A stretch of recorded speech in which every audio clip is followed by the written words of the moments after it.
This is an Ellis Mowers and Mower small engine repair. Stay connected on Instagram and Facebook at Ellis Mowers and More. Comments or questions? Leave them below or email me, ellis@ellismowers.com. Parts used in today's repair are found using the links in the description below. And as always, like and subscribe for more small engine content. On today's repair, we've got a Husqvarna that has come in. This has the 48-inch deck. It's a YTH 2348 from around 2007. Customer had it and just bought it. Not from me, but from somebody else. Paid like $1,000 for it. Mowed a few minutes and the thing just straight up died while it was cutting the grass. Called me, said, hey, this is what it's doing. Basically what it's done is killed the battery. And what it has also done, it's got the electric PTO on it, and so it was just pulling the battery voltage, and once it dropped below a certain voltage, it just killed all the spark and all that stuff. It just, went completely dead. So in the process, I'm going to show y'all how to test this, or at least give you a visual on what you need to be looking for. We're going to look at the possible causes. I already know the problem with it. I'm going to show you that, and then we're going to repair it. So let's go ahead and get started on this video. Again, any products are going to be in the description below, including voltage regulator, and I'll put the stator down there too, because we are going to have to get in underneath the engine. So let's go ahead and get started. As y'all can tell, mower is actually in fairly nice shape. Deck's in great shape. It's got 200-ish hours on it, which the guy who did it, I'm not knocking him at all. It was just a simple oversight for what happened and why it's not charging the battery. The rest of it looks very well done, actually. So kudos to him. He just made one little oversight. Don't know why they didn't contact him about getting it repaired, but didn't ask. I'm just going to take this hood. He did electrical tape the wiring for this instead of putting little connectors on it, but just going to take the hood and put it down there. We're going to get under this. I'm just going to show you how to take it off instead of y'all sparing the time here. Underneath the air filter is supposed to be 2 screws that you'll take off. You're going to have all these 10 millimeters or 3/8 on this side, and then your 5/16 up top for your shroud. That's going to allow you to get off the engine cover. This one's got the fuel pump too. You'll need a couple of 5/16 to get that off as well. And you should be in business after that. We're going to get the engine cover off here, and then I'm going to show y'all what to inspect. One thing it could be is this voltage regulator. Now what's going to happen is, if you have a multimeter, while the mower's running, you have the park brake on and whatnot, hook it up to the battery, and if the voltage regulator is working and the stator is working, then you're going to have probably in the neighborhood of close to 14 volts or something along those lines going to the battery when you hook it up. If it's reading battery voltage, which is usually about 12.8 or lower, depending on how charged your battery is, while it's running, then either your voltage regulator is bad or your stator's not charging. One of the two. This one is a wiring issue, which I'll show you in a second. But remember, multimeter, you want to see when this is running around high 13s, close to 14 volts coming out of this thing. So just remember that. If that's not happening, make sure all your connections are good. You're probably going to have a bad voltage regulator. In terms of changing that out, it's actually really easy. You've got a couple of 10 millimeters or 3/8, depending on the year, and these 2 connectors. You just swap that bad boy out and you're done. And then you just test all over again and see if it works. I'll get the cover off. I'll show you the issue with this one. So we're at this point now. Took the engine cover off like I showed y'all. What we're going to do Number one, we're doing a visual inspection. That's what I'm looking here, and I'm going to show you, and we got to go further, unfortunately, because I got to go under the stator. But you can see that these wires, what happened was this guy ended up not routing these wires correctly or something along those lines. And so what they did is they came under the flywheel and then ripped themselves off here on the flywheel. Now, if you see that you do a visual inspection and the wiring and whatnot is good, that's coming out of the flywheel, before you go through the whole trouble of trying to pop the flywheel and stuff off, these things are like $15. It honestly would be just worth your time to see if you could just replace that before you have to dive into taking all of this stuff off. So to get all this off, it looks like we have a couple of 7/16 right here. This is like a 1 1/8 or something like that. I just bought a socket because I haven't worked on a ton of V-twins. What you can do then, once you take these off, take this off, you can put pullers on it and we can pull the flywheel. I don't want to, sometimes I'll get adventurous and like pry it up from the bottom, but since this is one of the plastic toothed flywheels, I don't want to mess that up. So I'm going to get the puller on and we're going to pull this flywheel off. Hopefully the only thing we've got to do, hopefully we don't find a burned out stator under here. If we don't find a burned out stator, I'm just going to replace these wires or repair them, route them correctly, and then or route them away from the flywheel turning so that they don't get ripped to shreds again. And then we'll test it with this voltage regulator on it. If we need to put a new voltage regulator on it, we'll put a new voltage regulator on it.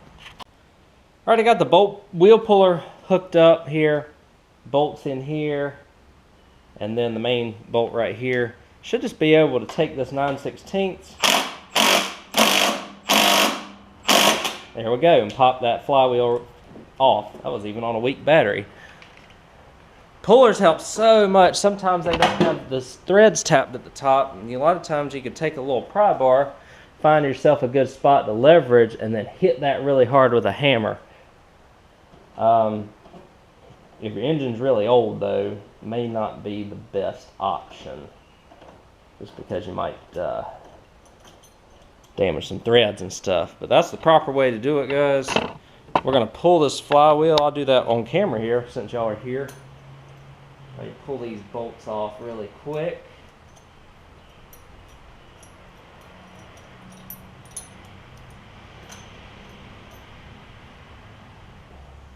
You only need a few threads in order to get it to work. We're going to pull this off.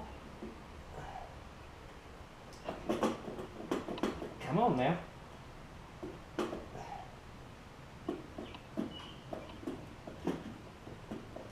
There we go. Okay. Flywheel key looks good. Stator is not burnt up. That's a good thing. So here's what ended up happening. And not the best, but it is what it is. Well, that oil cell's leaking a little bit too. But what happened was, you can see these wires were basically worn through because one simple thing the guy didn't do is that he didn't take these wires. Woo. So these wires, sorry guys, are worn through, as you can see. He didn't take these wires and tuck them under here. So that one little mistake's costing, the cost of the repair here. And I've got to cut it all the way back up here where it's frayed right there. Looks like I've got a little bit of a pigtail that I can work with here and put some new wires on. So let me go ahead and get that taken care of, and I'll show you the product. It's gonna look a little messy, but it's gonna work. I'll show you the product that I end up with. We'll put it all back together and hopefully we're done with this. I'll be the first to admit this is not the prettiest repair in the world by any means, but it will work just fine. A couple of butt connectors, found a wire that was the same gauge, put it together. So now what I'm going to do is just put the flywheel back on. Remember to torque the flywheel back down to spec. and probably just jump it off. Make sure these bolts are straight real quick, and run it briefly without any engine covers and stuff on, just in case I did mess something up. I can I can undo everything fairly quickly. So let me get to that point where I'm going to start it up, and I will get back with y'all and see if this wiring repair is all that we need to do. Remember, these are 2 black wires. I did each wire. I didn't cut all 4 connections at first. I know some people are going to criticize me for this, but this is should work just fine. We can also test to make sure that we have continuity on all the wires if we need to, and we'll be right back with it. So I've got the flywheel back on, torqued, and the little engine shroud flywheel fan. You can get this top down jumper on it because this battery is dead currently. Ooh, positive first, guys. Alright, it should just crank right up, giving me the green light. Everything's clear.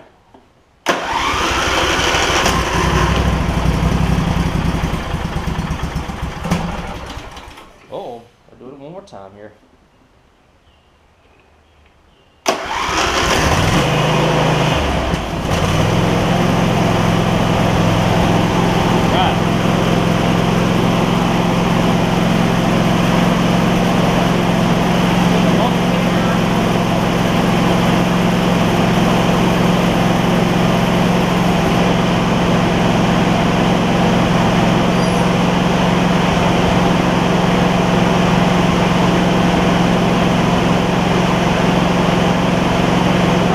Charging at 14.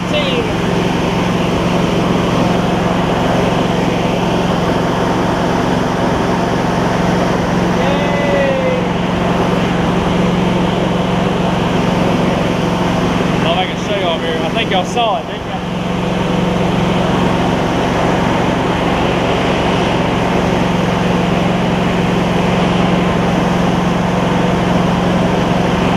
Look down there, 13.7. That's exactly what we want. That's perfect.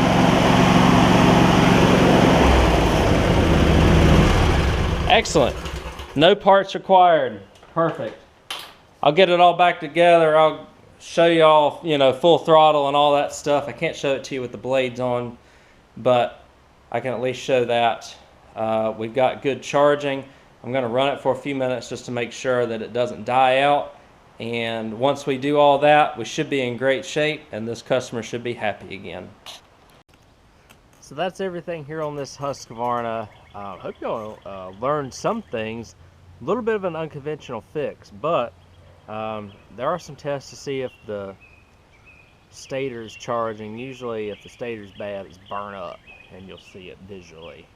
And then the voltage regulator, if it's not putting out, you can test, you can do like an amp test or even like a volt test at the little yellow plug that goes to the stator when it's running. And if you've got a high amperage on one side and a low amperage on the other, that means that everything's working okay on it. Didn't get into that in this video, but we did get the we found out that the voltage regulator was good once we repaired the wires, and that ended up being the issue. Like I said, they got it from a small engine guy, and he did a fairly good job putting everything together, swapping the engine and stuff on it. Makes it look like the original engine for sure, but just didn't route those wires right, and they ended up breaking off underneath the flywheel. I've got them routed correctly under that little plate now, and they shouldn't have any issues. I've tested it out, charging the battery up, and it'll be sent back to its owner, and hopefully they'll enjoy it, because they did spend some decent money on it. It is in fairly good condition. Probably paid a little bit more than they should have for it, but that's alright. They got something fairly decent for what they did. It's just unfortunate that happened to them. But thank you all again for watching. In case you need a stator or an ignition coil, I will put links to those parts down in the description below. And best of luck troubleshooting your issue if you have the non-charging issue on these. Again, it wouldn't be that big of a deal if it didn't have an electric PTO, but that electric PTO takes a lot of load, and it will drain that battery and will cause it to just shut down at the end if it's once the battery drops below a certain voltage and it can't keep the spark in the spark plugs going. So that's what it was. Thanks again, guys. Thanks for all the support as always. Catch you on the next video. Take care.